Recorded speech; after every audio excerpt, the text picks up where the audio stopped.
Match के हवाले से हम बात करते हैं। क्या लगा, हमने टॉस हारा, टॉस बहुत मैटर करता है टीम की परफॉर्मेंस पे, लेकिन इसका ये मतलब नहीं है कि अगर आप टॉस हारे हैं तो आप मैच की हिम्मत ही हार दें। जिस तरह से हमने परफॉर्मेंस देखी तीनों शोबों में पाकिस्तानी टीम की। देखिए हिफ्ज़ा, कल के मैच में ऐसा लगता है कि पहले जो फैसला किया गया था कि हमने जारहाना क्रिकेट खेलनी है, उसको कंडीशंस के मुताबिक तब्दील नहीं किया गया। यहाँ मैं सबसे पहले दो साबिक़ कप्तानों का जिक्र करना चाहूँगा। रमीज़ राजा ने तो उनके अंदाज़ को जो है एक किस्म का डिफेंड किया, और लेकिन साथ ही उन्होंने कहा है कि कंडीशंस के मुताबिक जो है इसका फ़ैसला करना चाहिए था, वो भी मैटर करती हैं। आमिर सोहेल ने जब पिच रिपोर्ट दी, उन्होंने कहा देखने में ये पिच हार्ड दिखाई देती है, लेकिन इसके अंदर बहुत कुछ है और हमारे प्लेयर्स को स्कोर जो है करना पड़ेगा, यानी स्कोर होगा नहीं, करना पड़ेगा।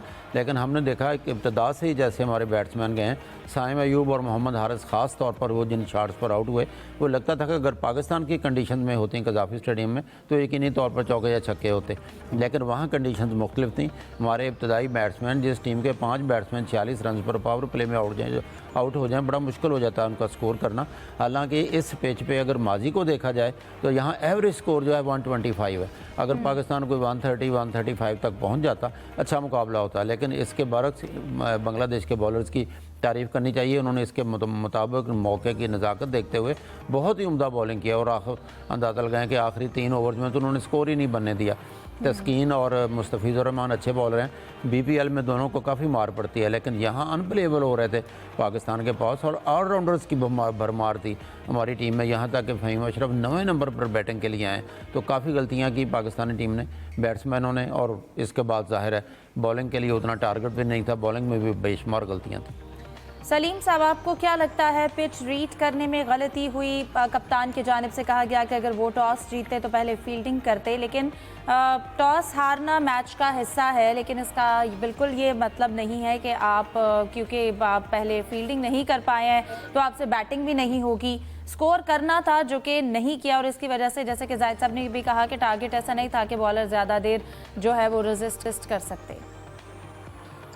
बिल्कुल अनएक्सेप्टेबल है ये डिफीट। जिस तरह की परफॉर्मेंस रही, बहुत ही ज्यादा मायूस कुन, खासतौर पे बैटिंग में, क्योंकि बांग्लादेश के खिलाफ हमेशा हम लोगों ने डोमिनेट किया है। गालिबन इस मैच से पहले 23 में से 19 मैचेस पाकिस्तान ने जीते थे। जो पिछला टूर था बांग्लादेश का 3-0 जीते। ये लोग अभी लाहौर आए, 3-0 इनको हराया। हम तो समझ रहे थे 3-0 से आसानी से जीत लेंगे, लेकिन जाकर जब इस टीम ने खेलना शुरू किया तो बहुत ही अजीब और गरीब किस्म की परफॉर्मेंस सामने आई, और जिस तरह के शॉट्स थे, शॉट सिलेक्शन वो बिल्कुल समझ से बाहर।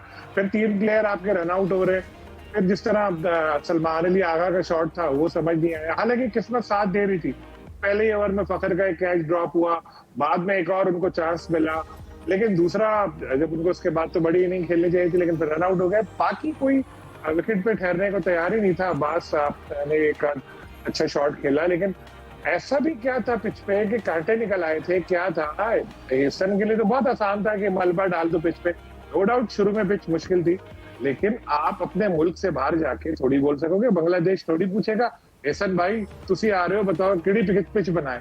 बोलेगा बैटिंग की बनाओ जहां पे मेरे बंदे जो है यूं सर घुमा के करे और वो छक्का हो जाए। भाई जहां जाओगे वहां की जैसी पिच होगी। हर किसी को पता है कि शेर बंगला स्टेडियम के पिच पे 200-250 नहीं बनने हैं। आप उसी हिसाब से खेलते, जरा थोड़ा एक बंदा तो ऐसा रहता कि वो कहता है यार मैं 20 ओवर तक पूरे खेलूंगा, लेकिन किसी ने जिम्मेदारी नहीं ली। थोड़ी बहुत फखर ने कोशिश की, लेकिन बाकी जो बात के थे वो बिल्कुल उनका कोई साथ नहीं दे रहा था। इसी तरह बॉलिंग हमारी वैसी बहुत इनएक्सपीरियंस है, तो बॉलर जो है इतने सारे स्पिनर्स की भरमार और वो कुछ कर नहीं पाए। और इसके अलावा ऑलराउंडर्स का जिक्र किया, जैसे साहब कह रहे थे ऑलराउंडर्स की भरमार, मैं कहूंगा सो कॉल्ड ऑलराउंडर्स की भरमार। एक साहब कहते थे कि पाकिस्तान में ऑलराउंडर उसे कहा जाता है जो ना बैटिंग करे ना बॉलिंग। बिल्कुल ठीक है, मैं एग्री करता हूँ। एक जमाने में अजहर महमूद, शाहिद आफरीदी और वसीम अकरम, इस तरह के प्लेयर्स को ऑलराउंडर कहा जाता है। आजकल के जमाने में हम फहीम अशरफ और इस टाइप के जो प्लेयर हैं उनको ऑलराउंडर कहते हैं। मोहम्मद नवाज को लेकर आए थे, उन्होंने क्या किया। फिर इन लोगों का ये है कि ना बैटिंग करेंगे ना बॉलिंग करेंगे, लेकिन ऑलराउंडर का इनको टाइटल मिल जाएगा। तो फिर जब इस तरह के प्लेयर आप खिलाएंगे फिर कैसे जीत का ख्वाब देख सकेंगे। खैर अब अगले 2 मैचेस बाकी हैं, होपफुली इसमें टीम बेहतर कमबैक करेगी, अच्छा खेल पेश करेगी, सीरीज जीते। क्योंकि देखिए कल से ही शोर मचना शुरू हो गया कि बाबर को लाओ, रिजवान को लाओ। बाबर का बहुत होल्ड है सोशल मीडिया पे। ऑर्गेनिक भी है, उनके अपने असल फैन भी हैं, उनके अपने सोशल मीडिया की जो टीम है वो लोग भी हैं। तो ये बच्चों को अभी से ही प्रेशर में लेने की कोशिश शुरू हो चुकी है। ये और बात है कि जब बाबर थे, रिजवान थे, तब भी टीम हार रही थी। थोड़ा सा पेशेंस रखना चाहिए, लेकिन सिलेक्शन जो अगली सीरीज है हमारी उसमें थोड़े बेहतर करनी पड़ेगी। खासतौर पे बॉलिंग में शाहीन जैसे पेसर को भी लाना पड़ेगा और देखना पड़ेगा बैटिंग में भी क्या चेंजेस हो सकते हैं। जाहिद साहब, जैसा कि अभी हम बॉलिंग कॉम्बिनेशन की भी बात कर रहे हैं कि अगर बांग्लादेश ने जो स्ट्रेंथ सेलेक्ट की या ज़्यादा तादाद वो हम फास्ट बॉलिंग की देख रहे हैं, लेकिन पाकिस्तान ने भी फास्ट बॉलिंग रखी है, लेकिन फिर भी हमारा ज़्यादा फोकस स्पिनर पे रहा। क्या लगता है कि सिलेक्शन में मिस्टेक रही? फिर उसके बाद क्योंकि हमारी बॉलिंग को भी ज़्यादा मौका नहीं मिला, क्योंकि टारगेट बहुत थोड़ा था, हम ज़्यादा जल्दी उस तरह से आउट नहीं कर सके, और फिर पिच को वजह करार देना, आपको लगता है कि हमने फाइट नहीं किया?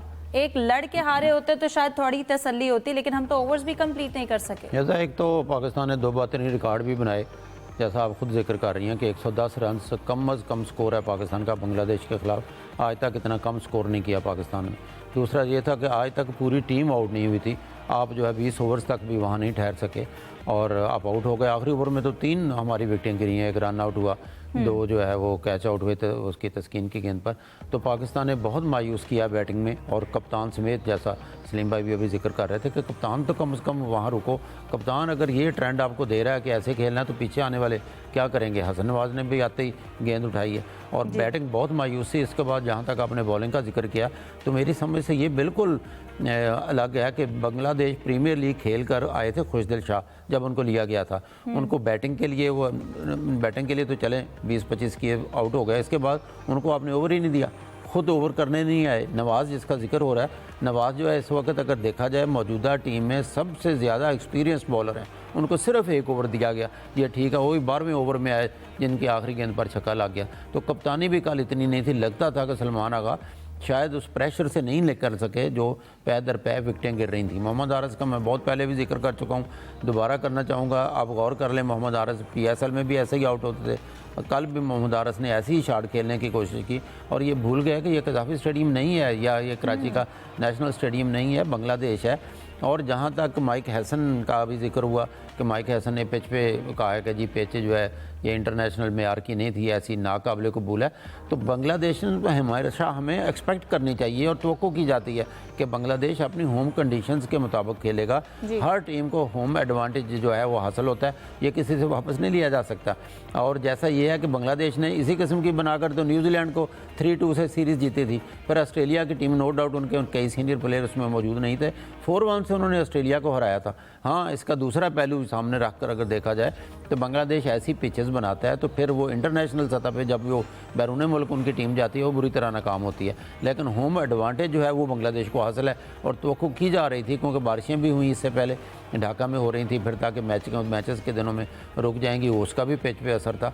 तो कंडीशंस तवक्को की जाती थी कि बांग्लादेश ऐसे ही करेगा और ऐसी ही पिचेस बनाएगा। लेकिन हमारी तैयारी लगता है वैसे नहीं थी, या शायद हमारी तैयारी ऐसी थी जैसे कोई बच्चा बगैर तैयारी के पेपर देने चला जाता है, तो उसका याद किया हुआ रटा लगाया हुआ ऐसे आ जाए तो वो लेकर कामयाब हो जाता है, वरना वापस आ जाता है। तो कराची में जो कैंप लगाया गया था वो यही पेश नज़र लगाया गया था कि वहाँ पर ऐसी पिचें इनको देखने को, खेलने को मिल सकती हैं। बिल्कुल सलीम